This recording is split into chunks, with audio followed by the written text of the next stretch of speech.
Welcome to Dharani TV ఈ రోజు news updates ఏంటో చూద్దాం. Union minister of state for home affairs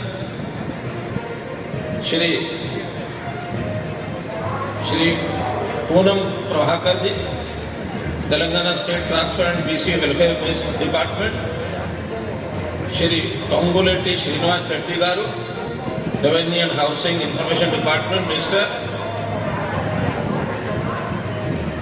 Shri Gangula Kamalakar garu, MLA Karimnagar, Shri Yadagiri Sunil Rao garu, mayor city corporation Karimnagar, Mrs Challa Swarupa Rani Harishankar, deputy mayor city corporation Karimnagar, all the corporators and dignitaries, collector Shrimati Pamela IAS, municipal commissioner Shrimati चावत Bajpayee IAS, officers from the staff and my dear brothers and sisters. నా ప్రియమైన కరీంనగర్ పౌరులారా, నమస్తే. ఈరోజు నేను మిమ్మల్ని కలిగిన దానికి ఇక్కడికి వచ్చినాను. నాకు ఈ అవకాశం కల్పించిన శ్రీ సంజయ్ బండిని ధన్యవాదాలు తెలియజేస్తున్నాను. దేశంలోనే తెలంగాణ రాష్ట్రం సుసంపన్నమైన రాష్ట్రం. ఈ భూమి యొక్క ధైర్య బలుత సహకారం ప్రశంసనీయం. మీరు చాలా కష్టపడి పని చేసే వ్యక్తులు, నమస్కారం. కరీంనగర్ అంటే ధైర్యం మరియు పరాక్రమం. ఈ మట్టిలో ముందు నాకు తెలియదు. సాధారణంగా ప్రజలు చాలా ఉత్సాహంగా ఉంటారు. ఇలా నిర్మాణాత్మకమైన మరియు అర్థవంతమైన ఈ కార్యక్రమాన్ని నన్ను ఆహ్వానించినందుకు కరీంనగర్ కు చెందిన ప్రియతం కుమారుడు శ్రీ బండి సంజయ్ కుమార్ నేను అభినందనను. కరీంనగర్ కు చాలా ముఖ్యమైన లక్ష్యాలు ఉన్నాయని నేను విన్నాను. పవిత్రమైన గోదావరి నది ప్రవహించే నేల ఇది. ఈ భూమి సాగుకమైన పూలలాకు నిలయం. ఇది ఆధ్యాత్మిక భూమి. ఈ భూమి యొక్క సంస్కృతి సారస్వత్వం పట్ల దేశం గర్విస్తోంది. నేను హర్యానా ముఖ్యమంత్రిగా ఉన్న గత దశాబ్దం నుంచి మనం ఏక భారత్ శ్రేష్ఠ భారత్ బంధనలో ముడిపాకి ఉన్నాము. మరియు మీ ఈ నగరాన్ని దక్షిణ కాశీ అని కూడా పిలుస్తారు.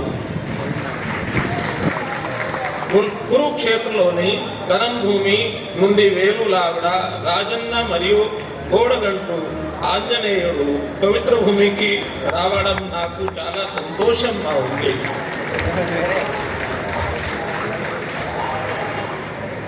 నేను ఇప్పుడే తెలుగు నేర్చుకుంటున్నాను. ఇక హిందీలో మాట్లాడుతాను. సరేనా?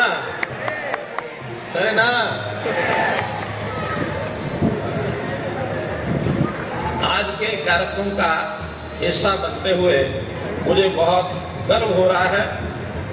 आज करीमनगर के 5 डिवीजन में से 2600 घरों को 24/7 पानी की सप्लाई हो, तो इस नाते से ये कार्यक्रम का जो आयोजन किया गया है, ये बहुत बड़ी ऐतिहासिक उपलब्धि है करीमनगर के लिए. आज इस काम को मेरे हाथों से होना मैं अपना सौभाग्य मानता हूं. मित्रों, हमारे प्रधानमंत्री जी लगातार इस प्रकार के कार्यक्रमों को आगे बढ़ाने के लिए लगातार प्रयत्नशील हैं, क्योंकि लोगों की खुशहाली ये हर प्रकार से आए. इस नाते से हर शहर में, खास करके जहाँ स्मार्ट सिटी बनी है, एक अच्छे प्रोजेक्ट बनाने का उनका कार्यक्रम आज हमने काफी पूरा किया है.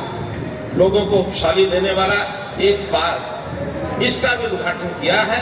बहुत सुंदर पार्क, जहां सुबह शाम यहाँ के बच्चे, महिलाएं, बड़े बूढ़े, नौजवान सब जाकर के एक अच्छे वातावरण का आनंद ले सकते हैं। वहां पर सब प्रकार की सुविधाएं ये बनाई गई हैं। युवाओं के लिए खेल-कूद की सुविधाएं देने वाला स्पोर्ट्स कॉम्प्लेक्स शुरू करना, छात्रों के भविष्य को संवारने वाला डिजिटल स्मार्ट क्लासरूम, आज क्लासेस को शुरू करने का भी एक स्कूल के अंदर कार्यक्रम शुरू किया। वह भी एक बहुत अच्छा अनुभव ये मेरा आज आने वाला है। मैं इस सब प्रकार के कामों के लिए अपने साथी मंत्री और करीमनगर के सांसद, स्थानीय प्रजाप्रतिनिधि और मेयर, इन सबको विशेष बधाई देता हूँ। मित्रों, ऐसे अच्छे कामों का सपना सब देखते हैं, लेकिन सपना जब पूरा होता है तो बहुत आनंद आता है। तो आज करीमनगर के लोगों का ये स्वप्न है, खास करके स्मार्ट सिटी के जितने प्रोजेक्ट जो भारत सरकार की एक विशेष देन है, उस नाते से किए गए हैं। मैं इसके लिए आप सबको भी बहुत बहुत बधाई देता हूँ। मित्रों, प्रधानमंत्री जी ने पीने का स्वच्छ पानी, देश भर में स्वच्छ पानी मिले, तो इस नाते से जल जीवन मिशन के तहत 74% घरों में स्वच्छ पानी देने का कार्यक्रम ये पूरा हो चुका है। और जब स्वच्छ पानी घरों में जाता है तो नागरिक बहुत प्रकार की बीमारियों से, खास करके डायरिया, दस्त, इन बीमारियों से बचते हैं और लोगों को अपना जीवन ये सुलभ होता है। इसी प्रकार से जो बीमारियों के कारण से एक आंकड़ा ऐसा बताया जा रहा है कि जिस प्रकार की डेथ्स होती थी डायरिया से, उसमें से पिछले वर्षों में 3 लाख डेथ्स की कमी हुई है। और ये क्रम आगे भी बढ़ेगा। कम से कम डायरिया जैसा बीमारी ये कैसे समाप्त हो देश में, इस पर काम चल रहा है। अभी तक 12 करोड़ घरों में देश भर के अंदर ये कनेक्शन दिए गए हैं। अगर तेलंगाना की बात करूं तो 38,30,000 घरों को ये कनेक्शन दिए जा चुके हैं। कई क्षेत्र ऐसे हैं जहां हर घर में कनेक्शन मिल चुका है। जहां कमी है, इसको आने वाले समय में भी पूरा किया जाएगा। मित्रों, देश भर में कई हमारे जो कारपोरेशन हैं, लगभग 100 कारपोरेशन को स्मार्ट सिटी का दर्जा दिया गया है। और करीमनगर का सौभाग्य है कि इसको भी स्मार्ट सिटी के और उस दायरे में लाया गया है। दूसरा शहर तेलंगाना का वारंगल शहर है, जिसको और स्मार्ट सिटी के दायरे में लाया गया है। इन दोनों शहरों के लिए केंद्र सरकार ने 1116 करोड़ रुपया जारी किया है और स्टेट गवर्नमेंट, कारपोरेशन सबको मिला करके 2733 करोड़ रुपए की 122 परियोजनाएं ये स्वीकृत की गई हैं, जिसमें से अधिकांश ये पूरी हो गई है। मित्रों, स्मार्ट सिटी फंड्स का बीच में रोक लगा दी गई थी, क्योंकि यहाँ की स्टेट गवर्नमेंट ने अपने हिस्से का फंड ये छोड़ा नहीं था। तो मैं बधाई देता हूँ हमारे संजय बाबू जी को, मेंबर पार्लियामेंट।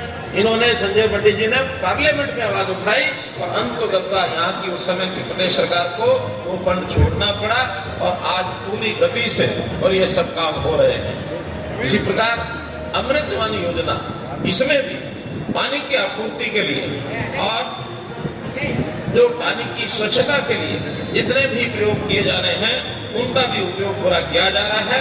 और उसमें जो ओवरहेड के टैंकों का निर्माण करना है या वाटर प्रोसेसिंग के जितने प्लांट हैं उनको लगा करके और बाद में उस पानी का रीयूज करना, उसका पुनर्प्रयोग करना, इसकी भी गति सारे देश में तेज हुई है। वहीं अपने तेलंगाना और करीमनगर में भी हुआ है। सफाई, स्वच्छता, स्वच्छ भारत मिशन एक बहुत बड़ा कार्यक्रम हमारे विभाग का, हम लोग उसको प्रमोट करते हैं और प्रदेशों को भी आह्वान करते हैं। उसके अंतर्गत सफाई मित्र, लाखों की संख्या में देश में सफाई मित्र हैं, उनकी सुरक्षा, इसकी जिम्मेवारी भी हम लोग लेते हैं। तो मुझे खुशी है कि करीमनगर कारपोरेशन ने जो सफाई मित्र सुरक्षा चैलेंज 2022 है, देश भर में दूसरा स्थान प्राप्त किया। तो मैं करीमनगर के अपने कारपोरेशन को और यहाँ के अधिकारियों को बहुत बहुत बधाई देता हूँ। राष्ट्रपति के हाथों से 4 करोड़ रुपए का नगद पुरस्कार भी करीमनगर कारपोरेशन को मिला। मित्रों, कोविड का विषय हम भूले नहीं है। कोविड एक ऐसी त्रासदी थी कि दुनिया को एक मानव के अस्तित्व का संकट ये नजर आता था कि पता नहीं मानव बचेगा कि नहीं बचेगा। लेकिन अपने देश में प्रधानमंत्री नरेंद्र मोदी जी के नेतृत्व में हमारे यहाँ के वैज्ञानिकों ने इस प्रकार की डोज ये आविष्कार किया और उस आविष्कार के कारण से देश भर के लोगों को ही बचाया, बल्कि दुनिया के और देशों में उस प्रकार की जो डोज थी वो भेजी गई और यहाँ भी अच्छी पॉलिसी, जो फ्रंट लाइन वर्कर्स यहाँ के थे, स्वास्थ्य कर्मी थे, उन्होंने कारपोरेशन जो क्वारंटाइन पॉलिसी बनाई थी उसके अंदर एक बहुत ही उल्लेखनीय काम यहाँ करीमनगर के अंदर हुआ और अंतोगत हमने कोविड के ऊपर विजय प्राप्त की। इस प्रकार से एक बहुत बड़ी सराहना का ये काम ये हम लोगों ने उस समय किया है।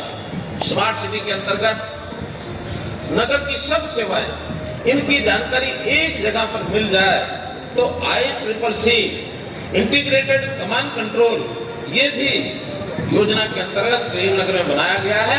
आज उस कंट्रोल सेंटर पर शहर के अंदर चाहे यातायात की व्यवस्था है, पानी की व्यवस्था है, प्रकाश की स्ट्रीट लाइट की व्यवस्था है अथवा ट्रैफिक की बात है, सब चीजों की नजर एक ही स्थान से रखी जा सकती है ताकि शहर की व्यवस्थाओं को कैसे सुचारू बनाया जा सके। स्ट्रीट वेंडर्स ये भी अपने इस विभाग का ही एक काम है कि जो हमारे गलियों में या हमारे बाजारों में भी जहाँ कहीं दुकानें नहीं होती है वहाँ स्ट्रीट वेंडर्स जाकर के अपना सामान बेचते हैं। गली गली में अपने छोटी छोटी दुकानें, छोटे छोटे रेड़े खोमचा ये लगाते हैं, इनको कैसे सुविधा पहुंचाई जाए तो स्ट्रीट वेंडर्स को भी धन उपलब्ध कराने के लिए 12,000 स्ट्रीट वेंडर्स इनको केंद्र सरकार की ऋण की सहायता करीमनगर के लोगों को मिली है और इसके तहत 67 लाख लोगों को लाभ पहुंचाया गया है। इस प्रकार तेलंगाना में 67 लाख देश भर में पहुंचाया गया, तेलंगाना में भी 4,25,000 लोगों को ये लाभ पहुंचाया गया है। इसी प्रकार PM मुद्रा योजना, हमारे युवा इनको पैसे के कारण से अगर कोई काम करना है तो व्यवधान ना आए, उनको लोन एक ठीक शर्तों पर मिल जाए, बिना कोलेटरल मिल जाए, तो ये योजना भी बहुत कारगर सिद्ध हुई युवाओं के लिए। देश भर में 30 करोड़ के जो लोन हैं ये दिए गए हैं, 30 लाख करोड़ के, 50 करोड़ लोगों को ये योजना मिली।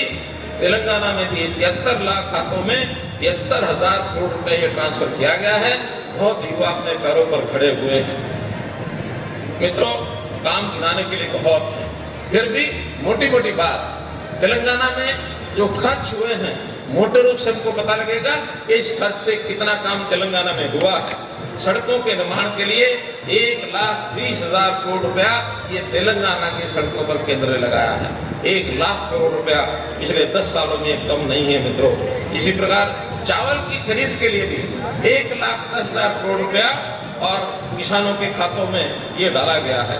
जो रीजनल रिंग रोड है उसके भी जितने भी शहर हैं उनकी रिंग रोड के ऊपर 26,000 करोड़ रुपया लगाया गया है। रेलवे लाइन और स्टेशनों के लिए 10 वर्षों में 32,946 करोड़ रुपया ये तेलंगाना के लिए सैंक्शन किया गया है। इस वर्ष के बजट में भी 24-25 का जो पिछला बजट गया है, इसमें रेलवे ने 5,336 करोड़ रुपया केवल तेलंगाना के लिए वो तय किया है।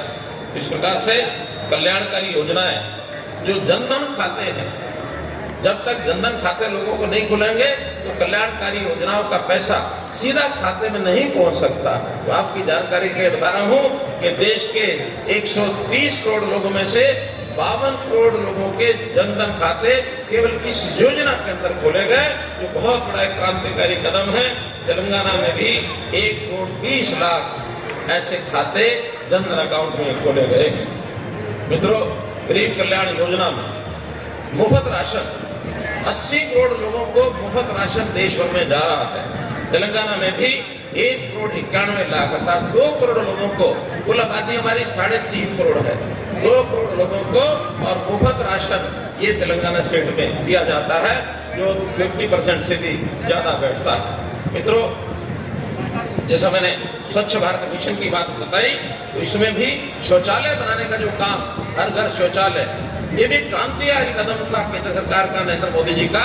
कभी ईश्वर किसी ने सोचा नहीं कि हमको घरों में शौचालय भी देने हैं। जब तक शौचालय नहीं थे तब तक हमारी बहन बेटियां माताएं वो घर में शौचालय न होने के कारण से खास करके ग्रामीण क्षेत्र के अंदर बाहर उनको खेतों में जाना पड़ता था। दिन के समय तो जा भी नहीं पाती थी, संकोच होता था, शाम को अंधेरे में ही बाहर निकलती थी। लेकिन ये शौचालय बनाने की मुहिम चलाई गई, 12 करोड़ घरों में और देश भर के अंदर ये शौचालय बनवाए गए हैं, जिसमें तेलंगाना में भी 31,27,000 शौचालय ये बनाए गए हैं। इसी प्रकार एलपीजी कनेक्शन, रसोई के अंदर गैस का कनेक्शन, उज्ज्वला योजना, ये भी देश भर में 10 करोड़ 33 लाख परिवारों को एलपीजी कनेक्शन ये दिए गए। और मैं तेलंगाना की यदि बात करूं तो 11,85,000 परिवारों को ये गैस कनेक्शन दिए गए हैं। अर्थात घर देने की बात ये कही गई और घर के साथ घर की रसोई में चूल्हा दिया गया, साथ में पानी का नल दिया गया, अनाज दिया गया, बल्ब लगवाए गए। घर के अंदर कोई सुविधा ऐसा नहीं कि नहीं दी गई, केवल घर नहीं दिया गया, घर के साथ साथ में सुविधा भी दी गई ताकि गरीब परिवार को हर प्रकार की सरकारी सुविधाएं वो मिल जाए, कोई से वंचित न रहे। जहाँ तक किसानों की बात है, किसानों को भी, हर किसान को साल का 6,000 रुपया किसान पीएम किसान योजना के अंतर्गत सीधा उनके खातों में हर 4 महीने के बाद 2,000, ताकि छोटा किसान अपनी खेती के लिए और उस पैसे का उपयोग करके अपनी खेती को आसानी से कर सके, उसको कोई संकट न झेलना पड़े। तो ये भी अपने यहाँ तेलंगाना में भी 30,70,000 किसानों को इसका लाभ ये जो मिला है। इसी प्रकार उर्वरक अर्थात खाद, बीज, दवाइयाँ, इसके लिए भी 30,000 करोड़ रुपए की सब्सिडी दी गई। एक उर्वरक बैग जो खाद का बीज है उस पर 2236 रुपए इसकी सब्सिडी दी जाती है, क्योंकि किसान इतना महंगा बीज यानी खाद खरीद नहीं सकता है। एक बैग 40 किलो का, उस पर 2236 रुपया ये जो है सरकार देती है। ये भी सब मोदी जी को इसका श्रेय जाता है। और केवल सब्सिडी दी जाती नहीं है, बल्कि तेलंगाना में तो एक विशेष बात भी हुई कि यहाँ रामगुंडम में एक खाद बनाने की फैक्ट्री, एक कारखाना ये भी लगाया गया है, जिसका सीधा लाभ तेलंगाना के लोगों को हुआ है। मित्रों, रोजगार मेला, लाखों युवकों को नियुक्ति पत्र दिए गए, चाहे केंद्र सरकार की नियुक्तियां हों, चाहे अन्य किसी संस्थाओं की नियुक्तियां हों, इन सबको भी इसमें लाभ मिला है।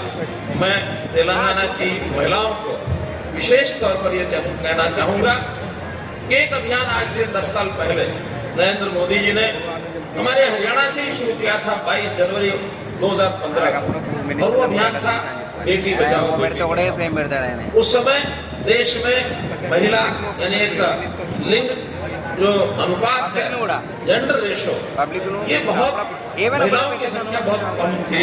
और आज उस अभियान के 10 साल के बाद अभी का जो आंकड़ा है, देश भर का एवरेज वो 1000 पुरुषों पर 920 महिलाएं हैं, जबकि मैं तेलंगाना को बधाई देता हूँ। तेलंगाना में तो ये आंकड़ा 970 से भी आगे है। इसलिए तेलंगाना की बहनों को, यहाँ के परिवारों को मैं बहुत बहुत बधाई और शुभकामना देता हूँ। महिलाओं के लिए मातृ वंदना योजना, सुकन्या समृद्धि योजना, मिशन इंद्रधनुष आदि ये योजनाएं शुरू की गई। और जैसा मैंने पहले बताया, उनके लिए घर, शौचालय, गैस कनेक्शन, और वो भी महिलाओं के नाम। बड़ी बात यह है कि मकान हम दे रहे हैं। ये अलग बात है कि पिछली बार जो मकान दिए थे उसका लाभ तेलंगाना सरकार ने उठाया नहीं था, लेकिन अब नई सरकार जो आई है तो कहा है कि इस बार जो मकान है, अभी हमारे मित्र ने कहा कि मकानों की संख्या हमको दिल खोल करके देनी चाहिए। इस साल शहरों में 1 करोड़ मकानों का ये एक लक्ष्य केंद्र सरकार का रखा गया है। जो आपके हिस्से में आएंगे उससे भी ज्यादा, मोर देन योर शेयर, इस बार हम पिछली बार की जो कमी है उसको पूरा करेंगे, ताकि जो मकान है आपके तेलंगाना में पिछली बार नहीं बन पाए, उसके कारण से आपको शेयर से भी ज्यादा हम देंगे। ऐसा मेरा आपसे निवेदन है। मित्रों, जैसा एक डिमांड रखी गई, आप ऐसा ना समझे कि उसको मैं दरकिनार कर रहा हूँ, भूल गया हूँ। आपने सबने खड़े होकर के और जो डंप साइट को क्लियर करने की बात रखी है, मैं आपको वादा दिलाता हूँ कि उसके ऊपर उसकी प्रोसेसिंग में, वेस्ट का प्रोसेसिंग उसमें जितना भी फाइनेंशियल और टेक्निकल सपोर्ट है पूरा केंद्र सरकार उसके लिए देगी, मैं आपको ये वायदा करता हूँ। इसलिए इस शहर का जो वातावरण है वो अच्छा बने, ये हम सब चाहते हैं। आपके इस काम में भी हम सहयोगी बनेंगे। मित्रों, बहुत बातें बताने की हैं, लेकिन चूंकि भारत सरकार के नाते मैं कह सकता हूँ, मेरे पास आवास विभाग, शहरी विकास और साथ में ऊर्जा विभाग भी है। ऊर्जा यानी बिजली। बिजली की बात हमारे मित्रों ने कही नहीं है, या तो सब ठीक ठाक है, और यह आपको जानकारी नहीं है कि मेरे पास पावर डिपार्टमेंट भी है। तो उसमें भी वादा करता हूँ कि जितनी इस प्रदेश की मांग होगी, उस मांग में बिजली की सप्लाई में कोई कमी नहीं आने दी जाएगी, ये मैं आपको वादा करता हूँ। उसमें कुछ जो कमियां प्रदेश सरकार को मुझे ध्यान करानी है, आज दोपहर के बाद मुख्यमंत्री जी के साथ हमारी मीटिंग है, मैं बताऊंगा कि प्रदेश सरकार भी इन योजनाओं को आगे बढ़ने के लिए अपना हाथ आगे बढ़ाए, क्योंकि सब योजनाएं ये भारत सरकार और केंद्र प्रदेश सरकार ये मिलके चलाती है। हमारी सरकारें हो सकता है अलग अलग पार्टियों की अलग अलग समय रही हो, लेकिन इसमें ऐसा कोई होड़ नहीं है कि हमको किसी प्रदेश में कोई कम देना है या ज्यादा देना है। हर प्रदेश का जो शेयर है वो उसको मिले, और जो थोड़ा कमजोर है उसको ज्यादा मिले, क्योंकि हम अंत्योदय भावना पर काम करते रहे हैं। जो अंत में रह गया कमजोर पक्ष किसी का है, उसको ज्यादा देने का काम ये भारत सरकार हमेशा करती है। तो इसलिए यहाँ जो बातें हैं मैंने आपको जो बताई हैं, मैं समझता हूँ कि करीमनगर, तेलंगाना, किसी भी बात के लिए हम भारत सरकार के नाते पीछे नहीं हटेंगे। आप एक कदम आगे बढ़ाइए, हम 2 कदम आगे बढ़ाएंगे। मित्रों, मीको नाक तिगलतो। जय हिंद, जय तेलंगाना।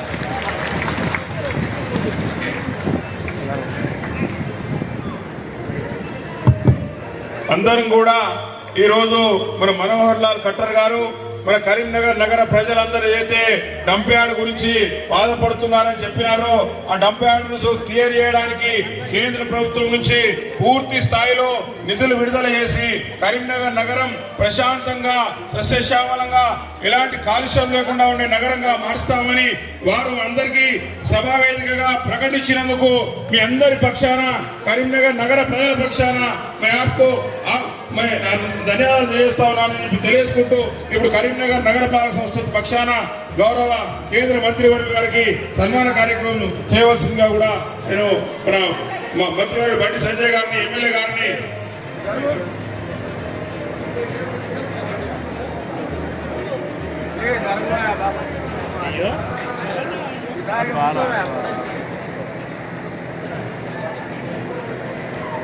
नुक्कर వీళ్ళు కార్పొరేటర్లు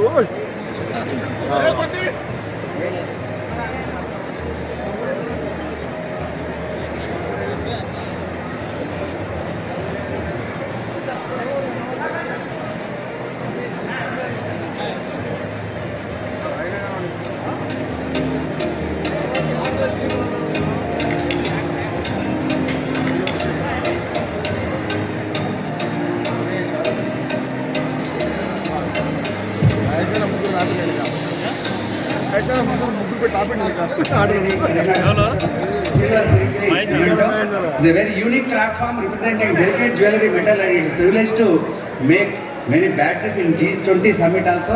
They are separate from Karimnagar, and Karimnagar Silver Freakery received intellectual property right G8 status in 2007.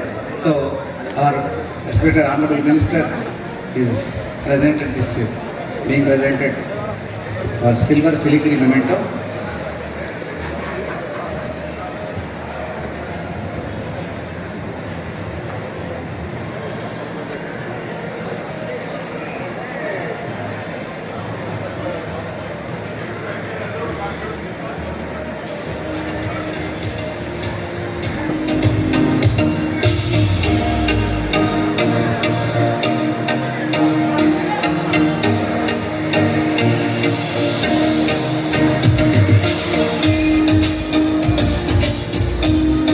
తోట కుమార్ ముందుకొచ్చి మంత్రి గారికి ఒక్క ఇస్తాను కదా.